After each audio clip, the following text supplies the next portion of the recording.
কামাল দেখুন মোহাম্মদে হুসাইনের।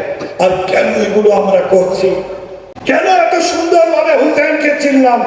কেন প্রয়োজন আমার মায়েদের যখন ডাক্তার বলছে তোমার বেড রেস্ট করা উচিত, তাও সেই অবস্থায় যদি আশুরার রাত আসে সে মা বিছানায় থাকে না, যতই কষ্ট হোক মওলার তাবুত পর্যন্ত নিয়ে যায়।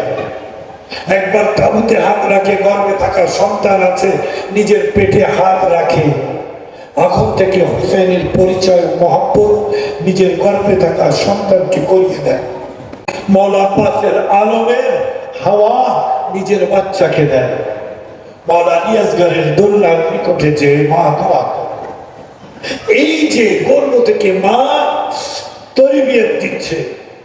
তারপরে আমরা অনেকেই বলে এরা তো অনেক, এদের 12 জন ইমাম, এক ইমামের জন্য বিভিন্ন অজুহাত দেখায়।